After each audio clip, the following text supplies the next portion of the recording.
I've been told that I have a face for radio, so I'm sorry. This is what you get. But the director, who's the real person in charge, said I was the one to be doing it. So here's how. Oh, there we go. Great. Here's how it's going to run. So Lacey has shared with us a timer that you can see to give you a kind of an idea. So this is going to be very different than the presidential debate, in which we're actually going to give you 2 minutes and then you'll be cut off at 2 minutes. So Lacey can mute and unmute all of us. Not only does she do this in Zoom, but she does it to me in real life, where I just get muted as the president. So if you don't know, I'm Brendon Cameron. I'm the president of the Chamber of Commerce. We were excited to be able to host this because there really is not a lot of other facets to hear from you. So we really wanted to hear from you. So let's just really quick, and I think, Jacques, if you can maybe just change your name on your Zoom. It just says JHAD. If you could change that to your full name, and then the folks on Facebook Live will know if you're able to do that. If you just hit the 3 little dots, blue dots on the top right of your video, you should be able to change your name in there. Okay, so we are going to give you 2 minutes each. But let's just do an introduction of candidates, and if you could wave for me as I introduce you, so the folks on Facebook Live can know who you are. So we've got at large, we've got Kevin Walker. Kevin, I think, is on. Kevin, yes, and then Steven Stocks. Okay, Steve, you can. Okay, he's giving us a thumbs up. And am I saying Steve or Steven? Which one am I saying? Steven. Okay, it is Steven. Okay, all right. All right, for District 1, we've got Gabriel. Gabriel, okay, we've got you there. For District 2, we've got Evan Clapperin, and we didn't know if Evan was going to be joining. It doesn't look like he's on here. For District 4, we've got the current County Councilman Greg Holliday. And I don't see Greg, but we've got the opposing candidate, which is Trish Hayden, right, Trish? It's Trish Hedin. Trish, okay, Hedin, thank you. Thank you for that. And Trish, just for that, you can mispronounce my name as much as you want through this debate. You can call me Brandon or whatever else you want to call me, okay? And then District 5, we've got Jacques Hadler. So here's what we're going to do. Each of you have seen the questions. I'm going to be asking, again, because this is the Chamber of Commerce, we're going to be asking business-related questions.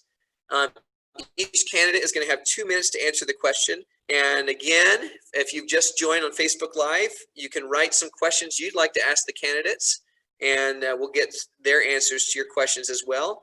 If you want to just put them in the Facebook Live comments, or you can email to director@moabchamber.com.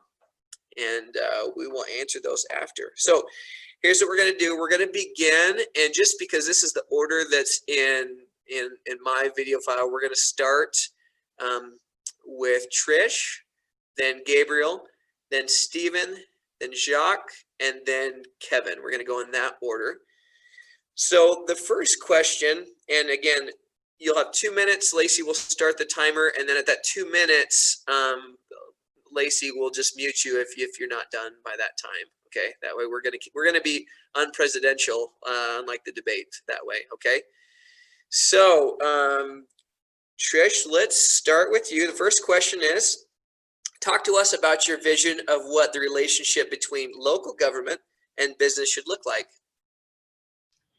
I mean, I think overall, the local government or state government or federal government is here to serve the citizens of that community or state or nation. And so I think it's imperative that we're constantly listening to businesses and what their needs are. And so that's what I feel, myself as a part of the county commission should be. Somebody there that is an ear, that can take in information, process it, and hopefully come up with decisions that are working obviously for the community as a whole, but obviously there to maintain economic vitality. So I didn't need very much time. I talk really fast because I'm a teacher. No, that's okay. Well, maybe in the 1 minute you have left, can you maybe Well, no, we'll just keep moving on, and then we can hopefully get to people's questions after. Okay, that sounds Okay. good. Okay, thanks, Trish. All right, so we'll go to Gabriel next. Same question. Gabriel, talk to us about your vision of what the relationship between local government and business should look like. Sure. Yeah, that relationship definitely, I feel strongly that it should be based off of mutual respect and understanding. I think it just as it's really hard, and I can appreciate how hard it is to run a business anywhere, much less in Moab. Those of us who run government also have a really hard job to do. That is, if we're doing our jobs, which is to always strive to improve and providing services to the residents and also making the best use of the taxpayer dollar. And just that mutual respect and understanding. What I mean by that is the legislators, like on the commission, we have to maintain a broad perspective, and we have to make sure that we're looking at the whole.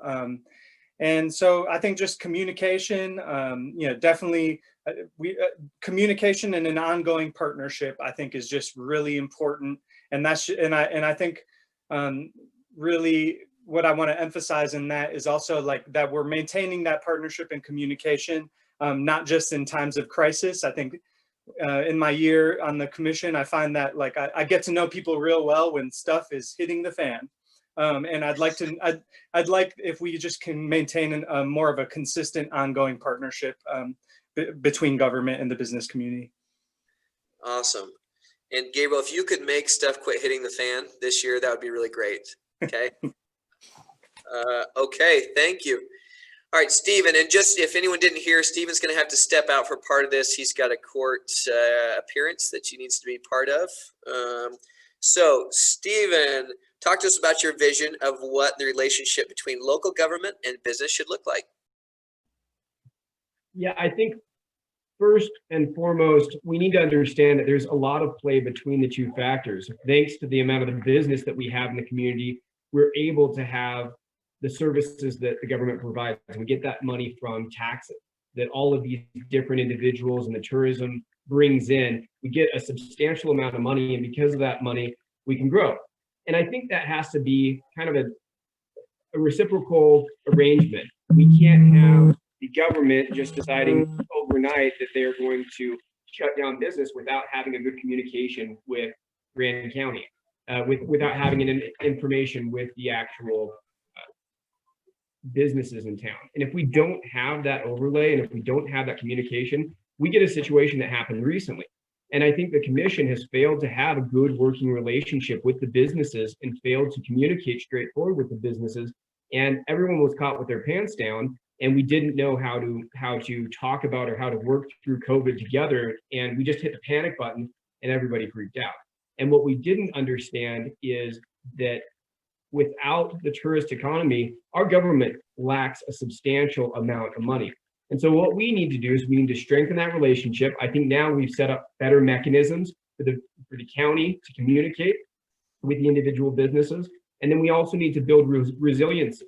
We need to educate business owners of the risks of engaging in business in Moab so that people aren't just sitting there counting their dollars and then not worrying about what could negatively happen. Because last time what happened was a lot of businesses were not prepared for the downturn, and we didn't have that communication, and we didn't have the ability for the businesses to gain more education. So I think that's really important that we have that reciprocal agreement between the two.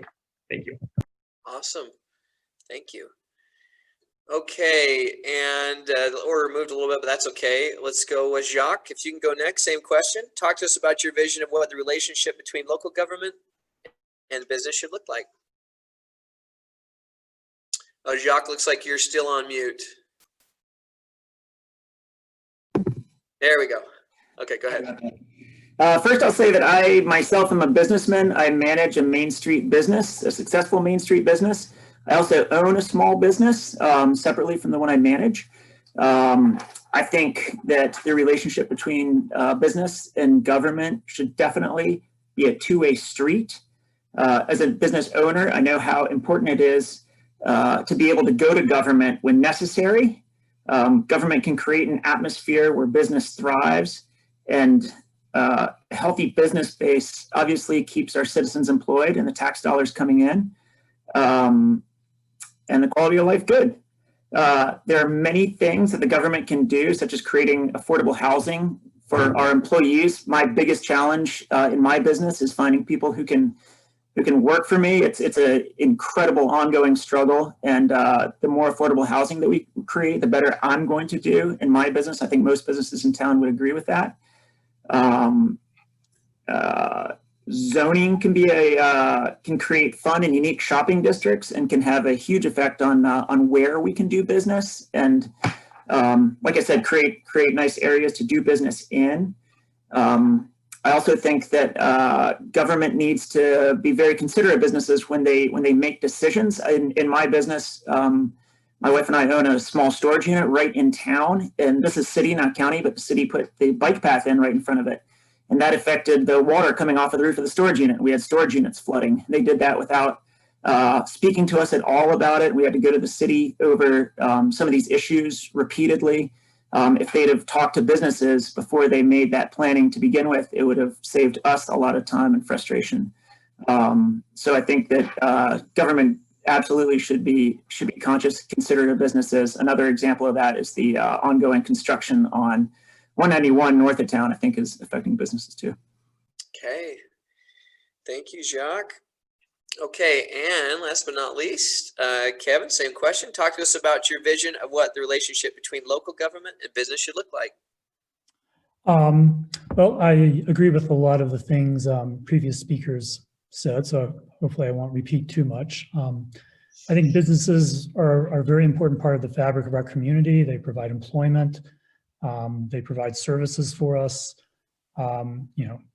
This will be a very different and much worse place if the businesses disappeared. So because it's such an important part, I think there does need to be a lot of communication and interaction between local government and businesses. And so I'd like to see that improved in the future. And we should keep in mind there are external economic forces that also have effects. So local government can't just wave a magic wand and make things the way we want, but nevertheless, it plays an important role. So yeah, communication, very important, and I'd like to see it happening, not just when there's a crisis or a controversial issue, but maybe at regular intervals when things are going smoothly. I think we should aim for stability. These boom and bust cycles are not good, and I think people tend to be happier with slow, steady growth rather than rapid spurts followed by crashes. The things we do, we have to make sure it works for the entire community. We council commission members are elected by the entire community, and we need to make sure that moves we make on the economic front are maintaining quality of life for residents. And then finally, I just wanted to mention there are certain, a lot of the decisions that are made affecting the business climate are made by individual entrepreneurs, but there are certain things like shopping districts, which I think Jacques mentioned, or some kind of redevelopment of downtown to make it a nicer space that does require a lot of coordination and cooperation. And I think that's a place where especially local government can play an important role. Awesome. Thank you so much. Okay, that was first round, went pretty great. So we are going to move to the next question. I'll try to go somewhat of the same order. So we're going to start with Trish again. The recent pandemic has presented many challenges for our business community. That is an understatement, but that is what we're asking here. What's your position on tourism and the marketing of Moab as a tourist destination? Okay, so we're good to go. So, yeah, I mean, obviously, and this was brought up by a number of individuals previously. We're really looking for this concept of resiliency to overcome boom and bust cycles. And Stephen, I think, is the one who used that term, and it's such a great term because that's the ability to, weather downturns in the economy, which are frequent. It's not an infrequent thing. This was an unusual event, obviously, and we're still dealing with it, and we're going to be dealing with it for some time. I mean, people call it an 18-month virus, and I wouldn't underplay that in any means. So that being said, you'd hope that businesses have kind of built themselves up to the point that they can withstand some downturn. However, that being said, we're also in place as taxpayer and government entities so that we can assist businesses in times like these, and they have done that at a federal level. And hopefully that money will continue to trickle down to our community. But my concern about being purely a tourism-based community is that we don't have that component, which is being resilient. If we have a hard turn like this with COVID, a lot of individuals and or businesses were struggling. And so that being said, we really need to look at some kind of diversification in our economy, whether it's light industry, maintaining natural resource extraction that we have in place, anything that we have in place so that other businesses can basically run the show when tourism is on a downturn. Okay. Okay. Thanks. Thank you. Okay, and Gabriel, same question. And I know this might be annoying to some, but it is. We have people on Facebook Live in and out and in and out. So I'm just going to ask you all the same questions, and you'll hear it over and over. So, Gabriel, the recent pandemic has presented many challenges for our business community. What's your position on tourism and the marketing of Moab as a tourist destination? Well, as we all know, Moab is a tourism-centered economy. It is, and it will continue to be. Certainly, we want to strive for diversity and resilience. I agree with other statements made. And I definitely realize and understand and appreciate that we, that there's a certain level of marketing that we have to do to sustain our businesses and continue an appropriate level of growth so our business community can thrive. We have 48% of our transient room tax monies that is required by statute to go to promotion for tourism visitation, and so we have to make sure we're putting that to good use. And I think sort of really shifting. I think it's important that we start thinking about Moab in terms of quality and not quantity. I'd love for the conversation, and I'd love to hear more from the business community about what we can do about improving the visitor experience and making that experience more quality and less focus on the volume of tourism that's coming through. Because I think overall that is going to contribute greatly to our overall resilience in the long term as a tourist town. Okay, thank you. All right, Jacques. Same question to you. The recent pandemic has presented many challenges for our business community. What's your position on tourism and the marketing of Moab as a tourist destination? Jacques, looks like you're still on mute. Sorry. There you go. Sorry. That's all right. I'll figure it out. You got it. As I said previously, I'm managing a successful Main Street business in town, and I can speak firsthand to the challenges that we face and that we have faced with the pandemic. In the spring, the shutdown cost our business about 20% of its annual gross revenue due to the shutdown and lack of visitors. That was a big blow, but I personally think that the government did the right thing and played it safe with the shutdown. And I was in favor of that and supported that. Since June 1st, my business is up about 15% over previous years. We're having our best year ever from June 1st until this very day today. So tourism has come back in a big way. Those numbers don't reflect our lack of European or Canadian visitors, who usually make up about 1/4 to 1/3% of my business, which is staggering to me. So I think it would be even greater if that hadn't happened. I think that Moab has been advertising itself extremely well, maybe even too well. I think the town's having difficulty keeping up with the influx of tourism, and I was going to touch on what Gabe said. I think he said it very well about the quality over the quantity. I think that's super important, and people will come back if they have a quality experience and we give them a good experience. But if they're in this nut house waiting for 2 hours for dinner, waiting for 3 hours to get into town on a Friday afternoon, that's not a good look for us. So I think we need to slow it down a little bit and get our ducks in a row, get get our development under control and develop in a sustainable way that puts our best face forward. Yeah, out of time. Thank you, Jacques. Okay, and I think Stephen might be in duty now, so he may not be able to chat with us. So Kevin, we'll go to you. Same question. The recent pandemic has presented many challenges for our business community. What's your position on tourism and the marketing of Moab as a tourist destination? Well, that question is complicated by COVID and the downturn, though it does sound, I've heard from multiple people, not just Jacques, that things seem to be trending back up in a lot of tourism-oriented businesses. But if we take a step back and just look at the last few years in general, I think there's been growing dissatisfaction in the community about the rate of increase of tourism, and I think we need to think about that. And I'll use the same term. Lots of other people are using quality, not quantity. I think the Travel Council is also saying things along those lines.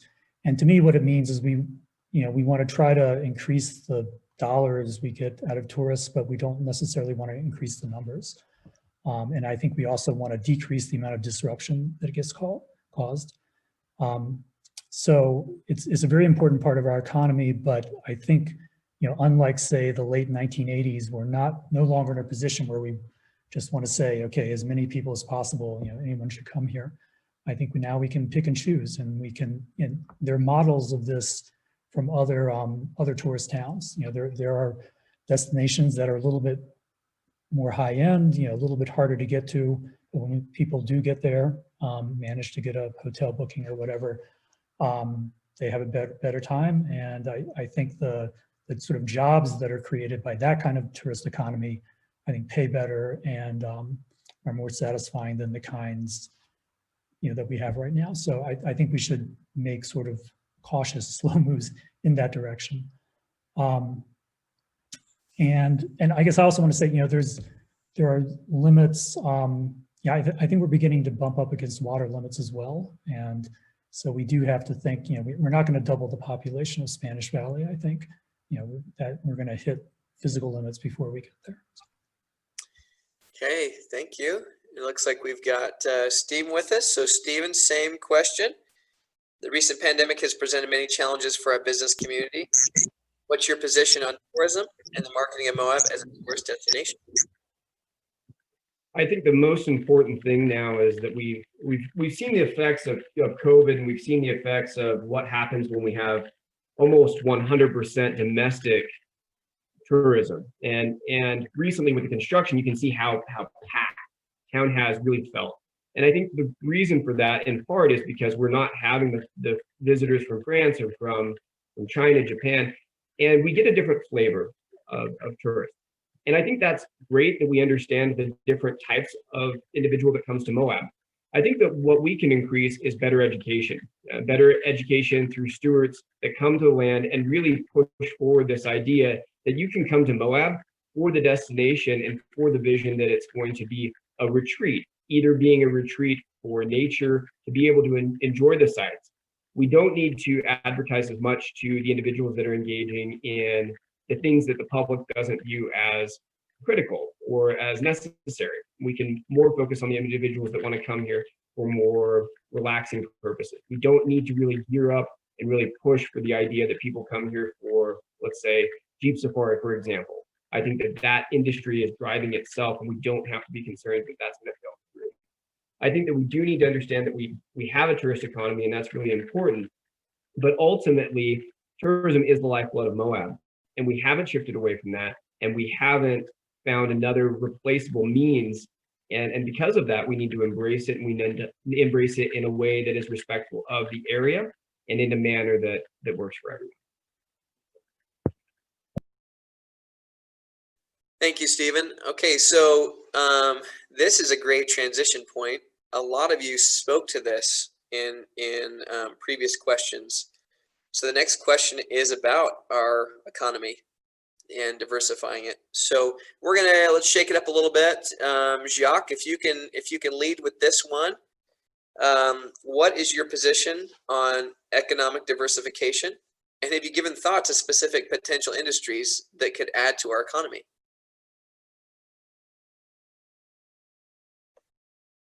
Sorry, there you go. Remembered. Yeah, I think that economic diversification is going to be essential for our community's economy. For a long time, we were dependent on extractive industries and the boom and bust cycles that go along with that. Lately, we've become an almost exclusively tourism-dependent economy, and we definitely saw what happened with that when we didn't have any tourists in March and April. Tourism also obviously has many negative effects like noise and crowding and traffic, etc. We've talked about that. We're a small town and surrounded by a lot of public land, so our options are limited. And it's a tough question. Some things that have been mentioned are attracting light industry. Things like the Synergy Corporation have been successful here. I think there's the potential for those smaller companies to be able to do business in Moab and Grand County. Another thing that's been talked about is attracting folks who can telecommute or Zoom conference commute, and bring good people into the community who can contribute to us and work outside of the community and bring their dollars into Grand County. Also, I would welcome some extraction as long as it's done in a responsible way and doesn't affect our view sheds and our tourism. Drilling rigs within the view sheds of national parks, I think, are crazy, or building a rig on top of a popular mountain biking trail doesn't make any sense at all, but there's plenty of areas in the county where it does make more sense. Really, I think that helping existing businesses grow and expand, we have a good variety of businesses here, is a great way to go. Keeping affordable housing here and workers in homes is also necessary. Okay. Thank you, Jacques. Appreciate it. So we're going to go to Gabe. We'll go to you next. I heard someone call you Gabe, so hopefully that's okay if I call you Gabe. So Great. Same question. What's your position on economic diversification? And have you given thought to specific potential industries that could add to our economy here in Moab? I absolutely believe that economic diversity is critical to the overall and long-term strength of our community here. Honestly, in specifics, when I think of economic diversity, I think of just that, diversity. I could throw out, I feel like there are a lot of great ideas out there, and there are a lot of excellent entrepreneurs that I'm sure would love to come live in Moab and base their business out of Moab. So certainly we have to leverage and preserve Moab as a place where people want to live to start their business and to be able to hire attractive workers to work at any emerging businesses. Certainly we need to make sure that we're establishing fiber internet so that industries like technology and remote working sort of cooperatives and things of that nature do have the opportunity to find Moab and Grand County. But yeah, there's a number of things that, in terms of a brainstorm, I mean, light manufacturing, certainly, outdoor, this is a place for a destination for outdoor recreation. So why isn't there more outdoor gear specific to this area that's being, perhaps designed here or even manufactured here? We have such an excellent and vibrant science community. Could there be research? Could there be biotech? Things that are looking for, and especially things that are concerned with sustainability in the face of the ever-challenging climate circumstances that we're facing. So yeah, innovative, forward-thinking diversification, I absolutely think is going to be important. Outdoor education, I think, is another sort of industry that could thrive and that could continue to blossom here in Grand County. Thank you, Gabe. Appreciate it.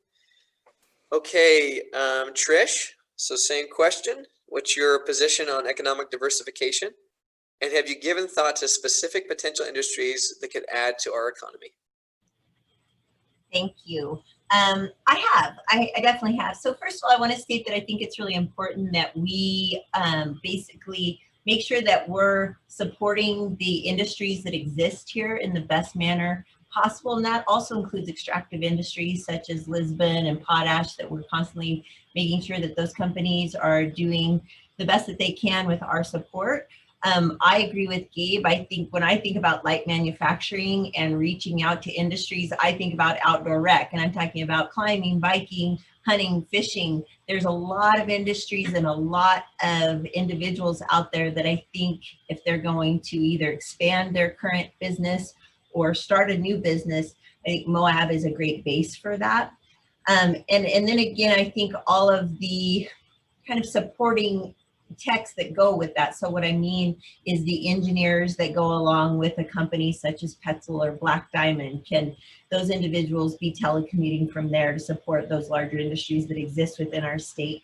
And then lastly, I think, obviously construction is a really strong component of our economy. And my concern is that a lot of those larger jobs they get pushed out of our community. So I think it's really important that we're supporting our local contractors and making sure that they're doing well and they're getting jobs and they're not having to compete with entities coming outside that it's pushing their profit down. Awesome, thank you. Okay, so we have Stephen last, same question. Your position on economic diversification and your thoughts to specific potential industries that could add to our economy. What we have right now is the lion's share of the pie is definitely tourism. It is substantial. And it's so much that we likely can't overnight change to a different form of economy. So we need to be realistic of that. And we need to understand the idea of telecommuting and the idea of doing the different types of industries. They can over time be a part of the economy, but they're not going to overnight replace all of the things that we have held on the tourist economy. The things that we can look at for diversification is telecommuting. Telecommuting can't happen until we have better fiber. We can't have better fiber unless we have that infrastructure. We need to be realistic with that. Manufacturing is difficult too because we live in the middle of nowhere. So we need to be realistic on that as well. I'd like to say that overnight we can just have, set up shop and people can just come here for business. It is tough for business. Many small businesses fail. And so I think our diversification needs to be a realistic one. We could diversify to oil and gas, mineral leases, but that's not popular. So overnight, I'm not going to suggest that we can just change to one form. We need to embrace the tourism economy that we have and understand that over time we could build up other sectors, but we would need to support the infrastructure to be able to do that. That's my position. Awesome, thank you. All right, Kevin, last answer a question here. So your position on economic diversification and thoughts to specific potential industries that could add to this Moab economy. Well, I think diversification is very important. People have been talking about it for years, and it is, of course, easier said than done. But I think a sort of unexpected effect of COVID is it's opening up some opportunities for us. Already in Moab, we have a lot of people with portable jobs who choose to live here, and I think the spin, that puts money into our economy in a direct way, but it also helps us indirectly. A company that's often cited as a kind of a model for local light manufacturing is Synergy. But I think, Synergy isn't located in Grant County because Moab's close to an interstate or a rail line, or we have a giant airport. I think from those points of view, it's not the ideal place. But I think the people who founded Synergy like living in Grant County. And I think now that there's a lot more people with portable jobs, and this isn't just tech industry, and its authors, it's very widespread. If we work at keeping Grant County a nice place to live, we're in a position to take some of that and gain some diversification and gain spin-offs like maybe other synergies. Of course, it's not going to happen overnight, but nothing happens overnight. I think we need to start putting some serious effort into moving in that direction. I also think that we're not quite as much of a one industry town as people sometimes think. I'm looking at some figures now from 2018. This is total employment. So 8,400 jobs in the valley back in 2018. Accommodation and food services accounted for 2,100. But if you add up government and healthcare, that gets up to 1,600, nearly as big as accommodation and food services. There's various other categories as well. So some of that diversification we already have here. Retirees is another thing, important component of that. I think we have 15 or 1,600 registered. Okay, thank you to Kevin. Okay, so our last question that we've sent to you, and then we'll be taking, again, we already have a pretty good list of questions that's coming to us through Facebook Live. Also, for those of you wanting to submit questions, you can do it on the chat feed in Facebook Live, or you can go to director@moabchamber.com. So the last prepared question, then we'll go to the public's questions. Let's start with Gabe this time.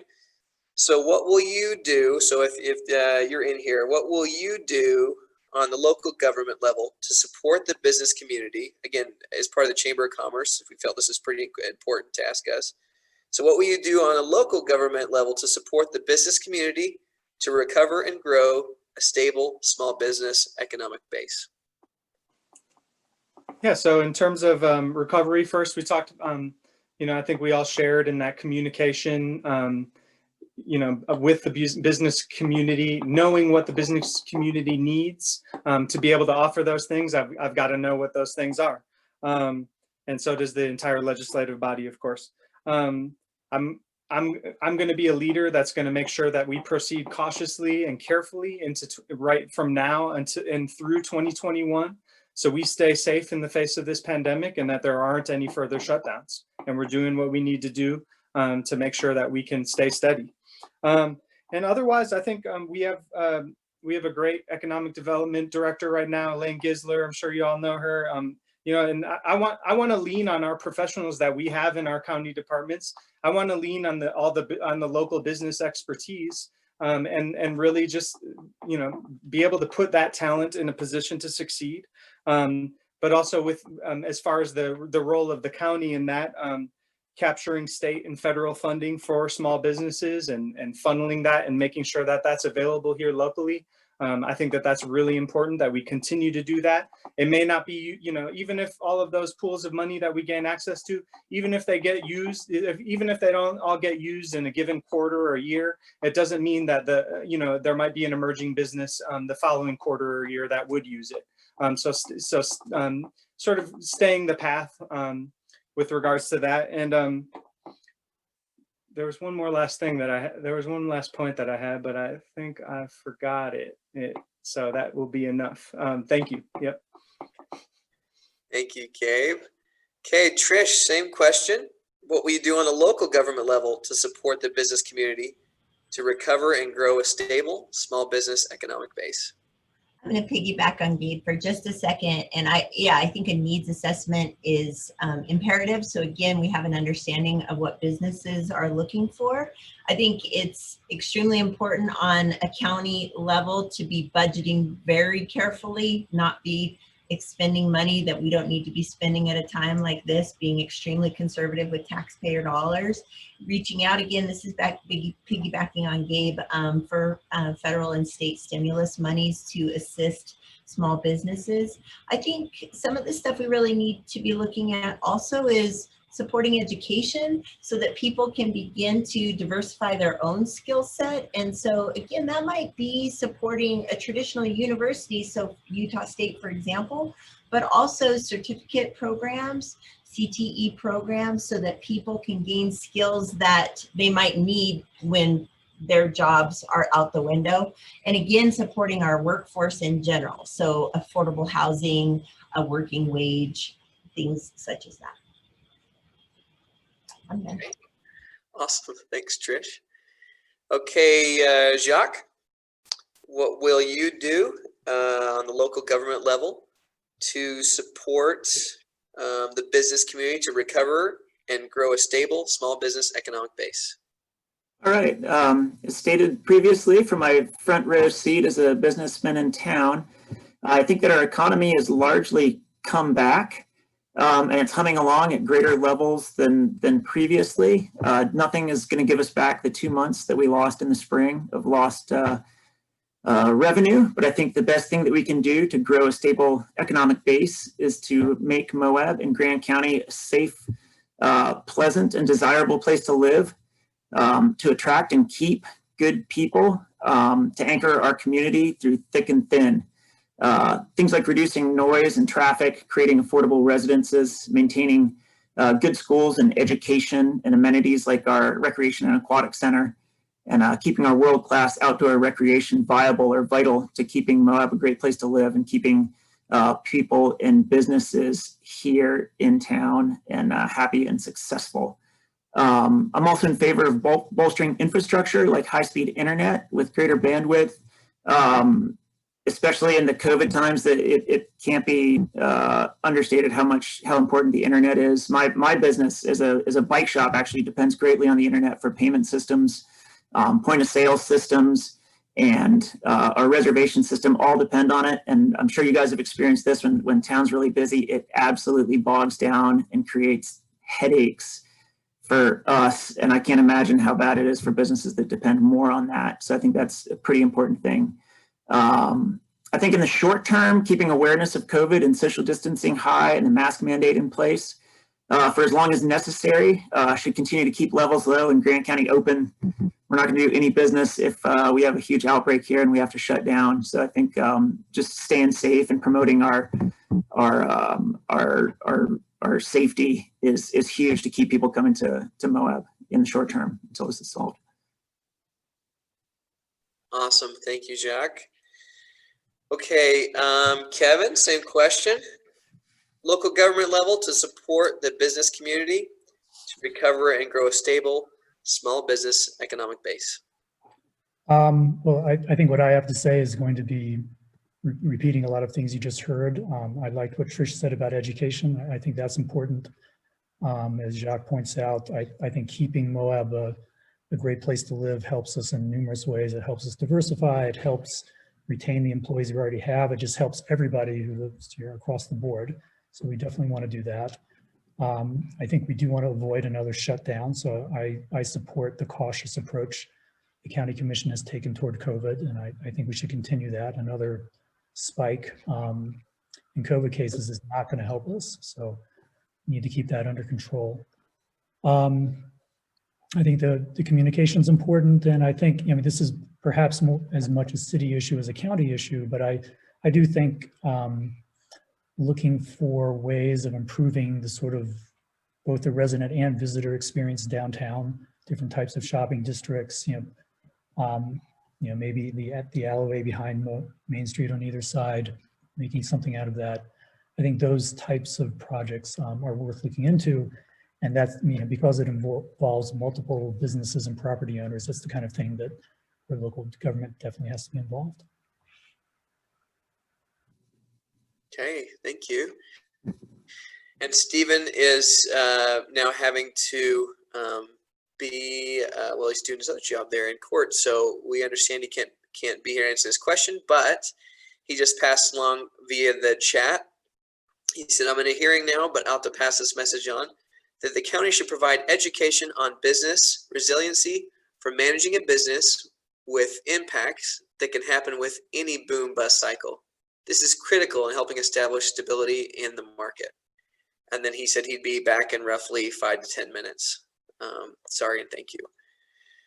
Okay, so we'll consider that passed on. Okay, so I believe we got to everyone for that fourth question. Is that right? Am I missing anyone? Okay, wow, we had a lot of questions come in, a lot of questions via our email, and also through Facebook questions. So let's start with, we had a lot of people are very interested to know this because we're hearing a lot of this consistently. As you know, the Chamber of Commerce is made up of a good diversity of Moab businesses, but I would say a bulk of Moab businesses are part of the Chamber of Commerce, and our whole goal is to help them grow responsibly. And so we're fortunate to have them be involved and engaged in this process. So one question, and we'll just do the same thing. We'll go through the exact same way until we run out of time to answer all these questions because we've had a lot come in, which are great. So specifically, the group wants to know, the business community would like to know your thoughts. And it was asked earlier, but I think they want to get a little more specific. So I'll help with that. And if you take less than 2 minutes on this, that's fine. So your thoughts on the current marketing of Moab, more or less? That's what they want to know. A lot of business people are very interested in that. So let's start with you, Kevin. We're going to start with you this time. So thoughts on current marketing of Moab, more or less? I'm not sure about more or less, but I think different. I think as other speakers have pointed out, not all, European tourists are different than people who drive in from Denver or something. There's variety there, and the variety affects how much they spend here. It affects the disruption on the community. I think there can also be an educational component of promotion. Certain things like staying on the trail, very important. Also just, tips for how to be a polite visitor. I think our advertising is a place to get that across. So I guess I don't think we have the capacity, and I don't think the community wants, another 20% increase in tourism numbers. I think if we're going to look for further development in that direction, it has to be changing to a mix of tourism that benefits the whole community. Okay, thank you, Kevin. And to your point that we want to, tell the Travel Council, thank you for the work they've done on the campaigns like Do It Like a Local. And to do that, we've really encouraged that. So thank you to Elaine and her team and the Travel Council. Okay, Trish, let's go to you. Thoughts on current marketing in Moab, more or less? So this is kind of a strange correlation, but I know a lot about wildlife. And wildlife, there's a term called carrying capacity when you look at wildlife. And it's this idea where a population will start to die off. And I'm worried that that's where we're getting to. And it mentioned by Gabe earlier, this idea of quality over quantity. And I think at a certain point, we've bitten ourselves in the butt with the amount of advertising that we've done, because people are coming here and they're not having a quality experience and they're not coming back. And so when we say more or less, I'm going to go with less, because I think we have quite a bit of advertising. So even diminishing it by a little bit, I think people are still going to find out about us. We live in a world that social media reigns. And so social media alone and companies that are filming here, I think about climbing companies and all the filming that goes on, that's just, it's spawning out there, and you don't need to advertise. I mean, people know about Moab regardless of seeing a Mighty 5 advertisement. So that's my comment. Okay, thank you, Trish. Jacques, your thoughts on the current marketing of Moab, more or less? Oh, you're on mute, I think, still. There you go. I think Moab has been marketed extremely well. Obviously, we're not lacking for visitors. I totally agree with Kevin in that I think we should market it differently. I think that visitor education is extremely important. I don't see nearly enough being done to just let people know that when they come to Moab, they're in a small town and people live here. I would love to see a lot more education at like ATV rental places for people, and just let them know that when they go to the bar at 12 o'clock at night down Main Street on a Tuesday night, that they're waking families up. They wake my kids up sometime. We have school the next day. And just letting people know that it's not okay to act like they're on spring break in our little town would be awesome. Also, education about seasons. People come here in the middle of summer and they're shocked that it's 105 degrees outside and they can't go on a mountain bike ride at noon. So just letting people know, I guess marketing Moab in a way that makes people understand that we're a small town and we're a community and we live here, and that they have to be safe when they come here. And it's not just a free-for-all, I think would be extremely important. As far as overall marketing, I agree with Trish. I think Moab's been marketed very well. I say less marketing with an emphasis on education for sure. Another thing that's being done well right now is seasonal marketing. Obviously, towns maxed out in the spring and the fall. It's crazy. Just look outside our windows. But in the wintertime, there's not many people here. It's pleasant. I love winter, but we can use a few more tourists here in the winter to sustain us through 3 cold months, and Moab's beautiful in the winter. So I think that's a good direction that we could go in with marketing. Great. Thank you, Jacques. Okay, Gabe, same question. Thoughts on current marketing Moab, more or less? How about more better? I don't know if that's grammatical, but and I think that pretty much echoes what everyone said. You know, as a legislator, I'm not interested in, you know, I don't want to, you know, I don't want business owners and potential business owners to feel like that I'm going to make decisions that will serve to pull the rug out from the current state of the economy that we already have.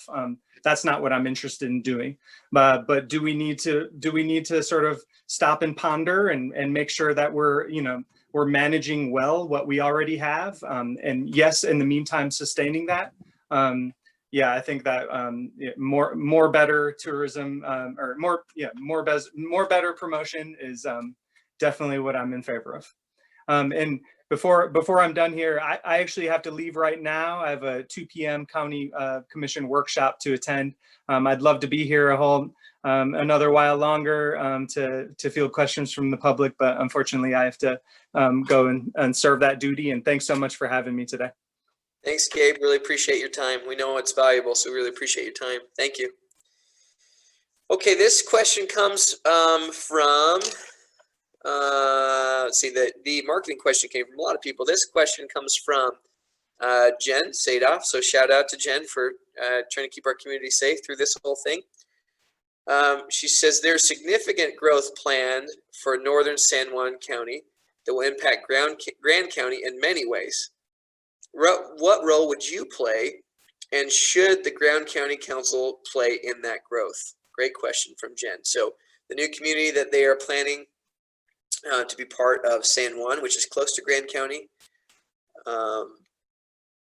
What role would you play, and should the Grand County Council play in that growth? So let's start with, I know we're kind of losing some people, so we'll start with you, Kevin, if you could answer that for Jen. Yeah, I think Grand County should absolutely play a big role in that. You know, with the Spanish Valley, you know, if you look at the northern 2/3 of Spanish Valley versus the southern third that's in San Juan County, we share the same night skies, we share the same stretch of highway, it's the same local economy, the same air.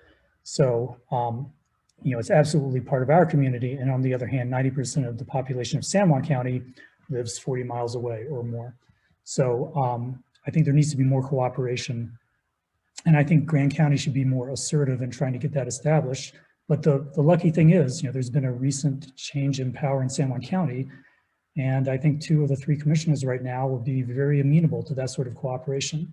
I have good personal relationships with both Kenneth Maryboy, excuse me, and Willie Gray Eyes. And I'm optimistic that we can get some kind of informal arrangement so that when we do planning for Spanish Valley, it's done in a unified way with Moab City, unincorporated Grand County, and the San Juan County part of Spanish Valley, all sort of coordinating their actions. It's already happened a little bit with, you know, thanks to people in Grand County helping out. The hotel moratorium took effect in San Juan County as well. And I think we need more of that kind of thing in the future so that we're all moving in the same direction, because what happens on either side of the county line affects people living on just on the other side. So okay. that would be one of the main things I would be working toward if I were elected. Thank you, Kevin. Jacques, so you know about the planned area there in northern San Juan County. It's definitely going to impact Grand County. What role would you play, and should the Grand County Council play in that growth? Yeah, I agree with Kevin. We definitely need to work with San Juan County on that. The northern part of San Juan County or Spanish Valley is definitely a lot closer to Moab. Their kids go to our schools. They come to Moab to shop.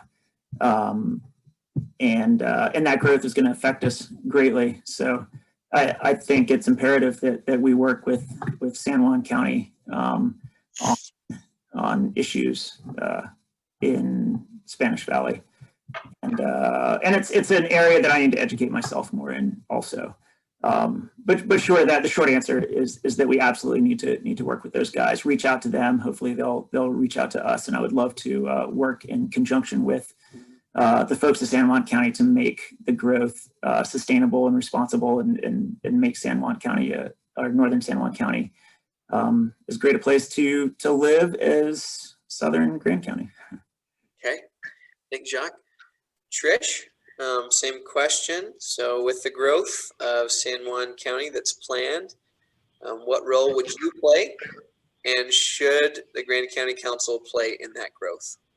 So I'm not going to really, I agree with Kevin and Jacques on many of the things that they stated. I think it's imperative that we're deeply involved with San Juan County as it relates to Spanish Valley. The thing that I will add is water. Do they have the water to put in the development that they're seeking? And I don't think so. And I think, with water in the valley in general, we really have to look closely at the science behind it, looking at our groundwater, looking at our runoff. Do we have the water to sustain ourselves? And then with extended development, and also doing not only looking at current numbers, but also extensive modeling that takes into account climate change and the drought that comes with that, or at least in our region. So that's all I have to that. Perfect. Okay. Again, Stephen will come back here and answer a few questions, and maybe we can catch him up on some.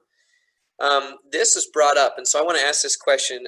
This is from Sheik, business member of the community, and we'll start with Trish. I'm going to keep you on your toes since you were just there.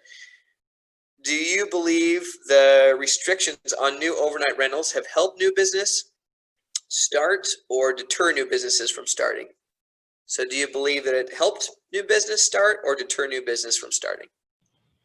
I don't know if I really have an opinion on that. I would need harder statistics on the, our occupancy, and are we actually meeting our occupancy, our current occupancy? And so if we're not, do we have a greater demand for more overnight rentals? I don't know. So I'm going to state that that's a place that I need to educate myself. Let me ask a follow-on question, and I'll ask the same follow-on question to everyone. Thoughts on the overnight rental restrictions that were put in place, that you either support or oppose those? I think we need to just be really wary. Again, I think we need to look at our overall motel occupancy right now. So if there's a point where we're not filling the beds that we have, then we really need to be promoting more overnight accommodations. I don't know. I think it would be smart to look at the statistics on that. And also where we're allowing them. I mean, I think the reality is we're allowing them more and more into neighborhoods. And just as Jacques pointed out, like if you have visitors coming and they have 2 trailers full of razors, those people are going to be coming and going in those neighborhoods at a constant rate. So I think those are things we really need to be cautious about. Okay, thank you, Trish. Jacques, same question. Do you believe again, this is from Sheik. He submitted this on Facebook questions. We would encourage anyone to add any questions on the Facebook live feed or by writing director@moabchamber.com. So Jacques, do you believe the restrictions on new overnight rentals have helped new business start or deter new businesses from starting? And then also your thoughts on overnight rentals. I don't think that the restrictions on new overnight accommodations have hurt businesses from starting. I think that the overnight accommodations issue is, like Trish said, I think we need to look at how many rooms are being filled right now. I also think that new hotel building, I don't want a town of hotels. I think that's like the monoculture that creates is ugly. I've already seen some businesses in our community displaced by hotels, like Crump Reese, for example. I think there's plenty of places to stay in Moab right now, and I'd love to see some more diversification of businesses.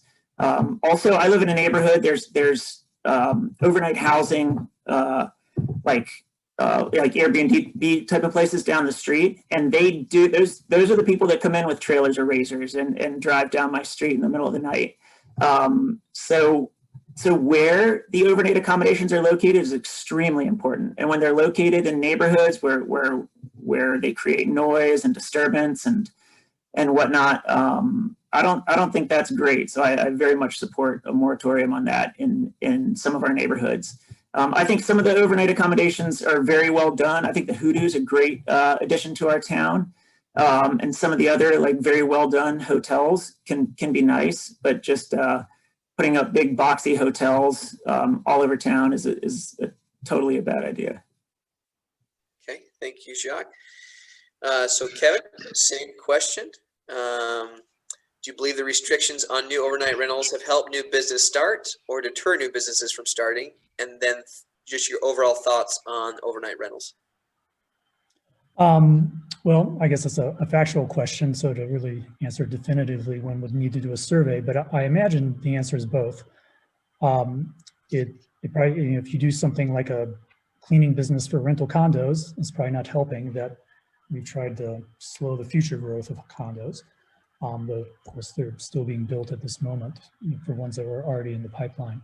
But I think where it helps is in the competition for commercial real estate. When we were debating the new regulations for overnight accommodations in 2019, one thing that came up multiple times is complaints from people who wanted to start a small business, but they couldn't afford land, commercial real estate in Spanish Valley because the price is being bid up by hotels and condos. And so I think, hitting the pause button on tourist lodging is a very important part of diversification. Many businesses need real estate to operate, and they can't get that real estate if the prices are being driven up by an out of control lodging sector. I think as Trish has pointed out, we're bumping up against our water limits. I think there was a recent study that suggests we're actually right at the amount they estimate in the aquifer is right about at what we're using. So that's something we have to think about. So I think another thing to keep in mind is when we talk about putting a stop to overnight rentals, that stop's going to take effect 2 or 3 years from now. There's a lot of things in the pipeline. I think if you measure from early 2019, it's a 38% increase of things that were already approved. So things are being built now, and there are things that have all the permits that haven't even broken ground yet. So that puts it into perspective for me. Okay, thank you, Kevin. Okay, this is another Facebook live question that was posited for us, which I think is very poignant right now because there's a survey out there that the city is wanting to answer about Main Street and what we want Main Street to look like and the development of it. If you haven't seen that already, make sure that you take a chance to take that survey. If you belong to the Chamber of Commerce, you got that right into your email. If not, make sure you look at the city site for that. So we'll start with Jacques. What type of Main Street would you like to see in 5 years? And what do we need to do to get there? You mentioned a little bit about how things are looking. So what type of Main Street would you like to see in 5 years? And what do we need to do right now to start to get there? I think first, I think Main Street it's kind of the face of a small town. Is when you walk down Main Street, it really kind of provides a flavor of what the town is about. And in that vein, I think a vibrant Main Street with a great variety of businesses and restaurants and accommodations is cool and welcoming to people. I'd like to see it a little more pedestrian and bike friendly. This opens a huge can of worms, but I'd like to see less traffic going through Main Street. I think it's a shame that we have all that truck traffic and just people who aren't even stopping in Moab have to drive right down Main Street in some sense. But again, I don't have all the answers for that because we'd have to route the highway somewhere else. But yeah, definitely more pedestrian and bike friendly. I think that there's great potential for Main Street to spill out and not just be the 191 Main Street corridor, but incorporate some of the side streets, you know, like Center Street there and First and North South, and then First and North East and West. I think Moab's big enough that it doesn't just have to be a one street town, and we are getting that with like the Hoodoo and some of the other businesses. But encouraging development of nice businesses and that whole business district in the maybe like 6 square block area of Main Street would also be awesome. And again, make it as pedestrian and bicycle friendly as possible. It's great to park your car and walk around Main Street, not have to worry about your car, get something to eat, do a little bit of shopping. And just check out the scene and enjoy the atmosphere. So that would be my vision, I guess. Okay, thank you, Jacques. Trish, same question. What type of Main Street would you like to see in 5 years? What do we need to do to get there? Well, I'm gonna agree with Jacques on a lot of what he has to say. I mean, I think when you think about going away and going to a town that you're visiting, you want it to be a place where it's fairly quiet. Yeah, you have restaurants, you have shops, all in pretty close proximity where you can walk around and enjoy that experience.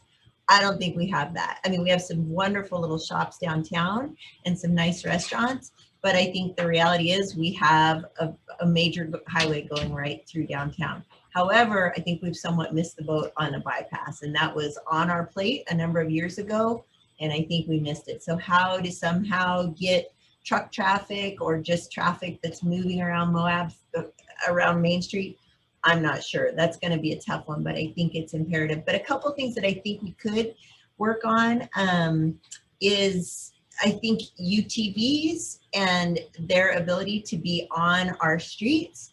If we're going to keep them on our streets, I think we need to look at their exhaust systems. I was talking with a friend, I was running with a friend the other morning, and it was really early, and we were running pipe dream, and that's all you heard was that drone of UTVs or ATVs. And so I think that actually is something that we could approach right away, and it would really aid in making that experience of being on Main Street a lot nicer.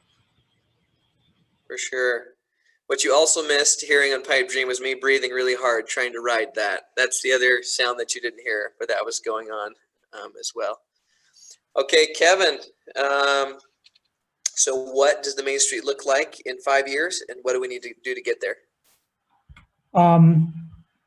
Yeah, so I assume the question is looking for realistic options. I mean, in an ideal world, just all the traffic, the big rigs would be silent, just sort of floating along, or we'd have a magical bypass that didn't go through any existing neighborhoods. But I don't think that's going to happen, and so I think we have to look for other solutions. I agree about trying to utilize side streets. I think another thing worth thinking about is alleyways. A lot of the existing businesses on Main Street have back doors, and their back doors are a lot quieter. And if some kind of development utilizing those on both the east and west sides of Main Street, I think could be really useful. It would be ambitious, so it would be hard, but it's a lot easier than a bypass.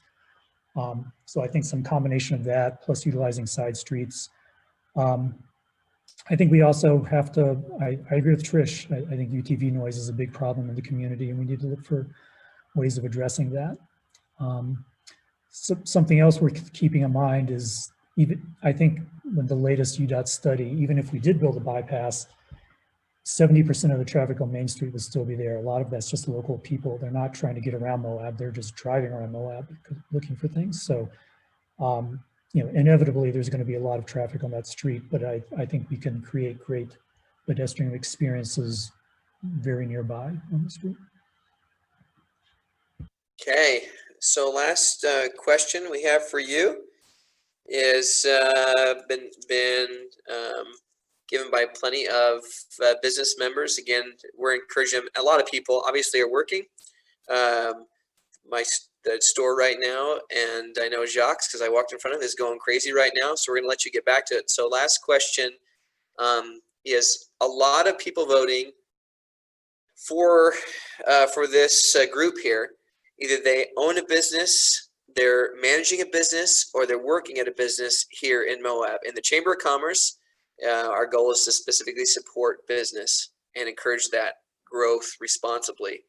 So last question is for each of you, why should the business community vote for you? So we'll start with Trish on this. Why should the business community vote for you? Oh, you're on mute, Trish. There we go. I'm off. I mean, I think in the end, well, first of all, just kind of state from just a personal level, I'm an extremely hard worker. I'm the type of person that I'm on the ground running all the time. And so I support entrepreneurs, people who are out there sticking their necks out, attempting to get something done and provide a service. And so I really respect that. I will state I'm not from that background. I'm an educator. I have been my entire life. And so I'm kind of institutionalized is the word that I use.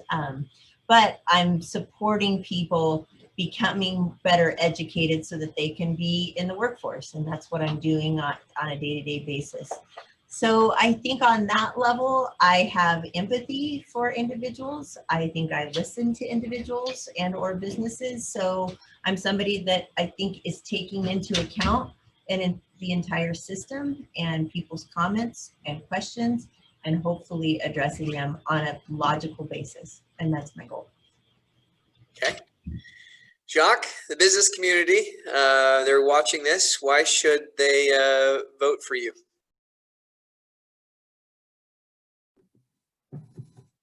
I think the business community should vote for me because I'm one of your own. I've been a successful business manager for 12 years here.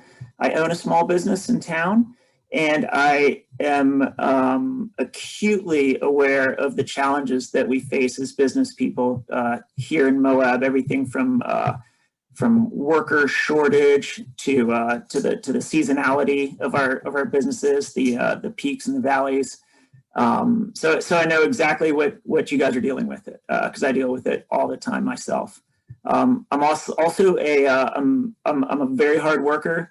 As anyone who's come and bought a bike from me can attest. I'm very approachable. I'd love to listen to your concerns, and I'll give you the time to listen.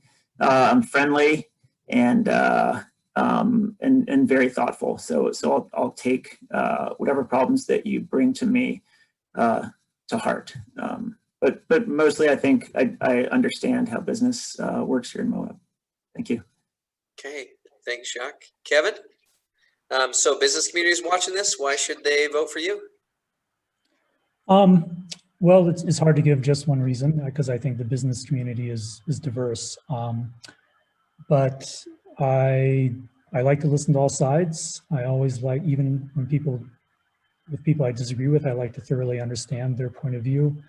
I've got experience on the planning commission and county government, so I will not need on-the-job training. I have a mathematical background. I've been attending every single budget advisory board meeting this year, which is where you actually look at the spreadsheets of all the individual small line items that make up the county budget. And it's important that people go through that and keep close tabs on how the county's spending money. And I want a stable Moab that's that works for everybody. So I think our main job here is to make sure that the voters, the people that live here, enjoy living here. And if that seems to be moving in the wrong direction, then I think local government is doing the wrong thing and it needs a course correction. And I'm prepared to make sure that things are improving in that regard. Thank you. Steven, so same question to you. Welcome back. Glad you could be back with us, and I hope that everything went well. So same question to you. There's a lot of business folks, the business community that will be watching this. A lot of them are very busy running a business right now, but they'll watch it tonight. They're going to be voting. So why should the business community vote for you? I myself am a small business owner. I run a business here. I've done so after I graduated law school for the past 4 years. Business is important for the community. Attorneys, accountants, all different types of business, be it tourism or the ancillary side of businesses that help the community grow. And they're important. And I understand that. And I understand that we can't ignore the business sector and we must involve the business sector. If we don't have that, we don't have the services that people need. And then we have people going to Grand Junction, to Salt Lake at double, triple the cost, and it's a disservice to the community. I think it's really important that we understand that we help educate our businesses, that we help support them through the advertising means as we can, and support them through all the different facets that we possibly can. The county has to be that standard bearer, has to be that party that can help facilitate the communication between your businesses and the citizens so that they can have a pleasant conversation and understand the needs, instead of us just yelling at the business and saying, hey, we're really mad you're bringing a lot of people here. Instead, that we have a better education and we have the ability to communicate in a productive manner. That way everyone can benefit from it. And I understand that. And I'm in my day-to-day work, have to negotiate, have to talk to people that like me a lot and dislike me a lot because of where I stand on the case. And that's just part of the game. And I'm more than happy to chat with anybody. My phone number is 435-210-1952. You can call anytime. I'm happy to chat with people, and I appreciate you folks putting on the forum. Thank you.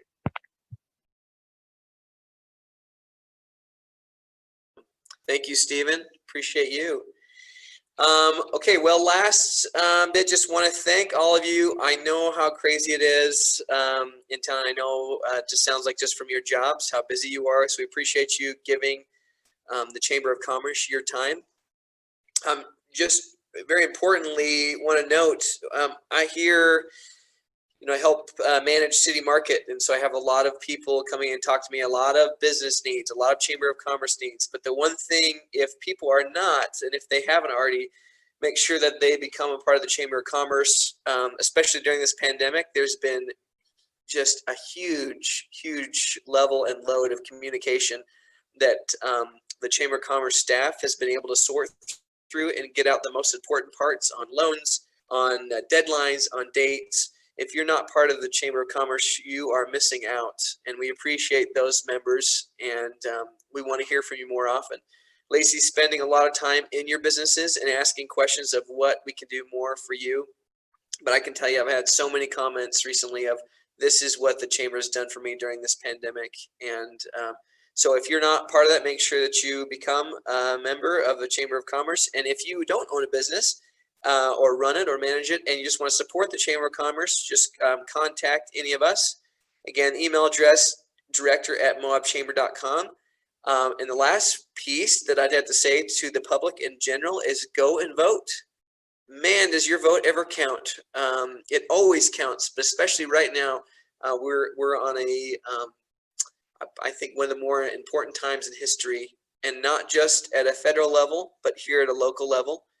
So please, please, please, not just, if anyone is watching this, I think that they're going to vote, but please reach out to your neighbors, your friends, your coworkers, and get them to vote. Thank you so much. We'll just let all of you give us a big wave, and thank you so much for your time. We appreciate all of you.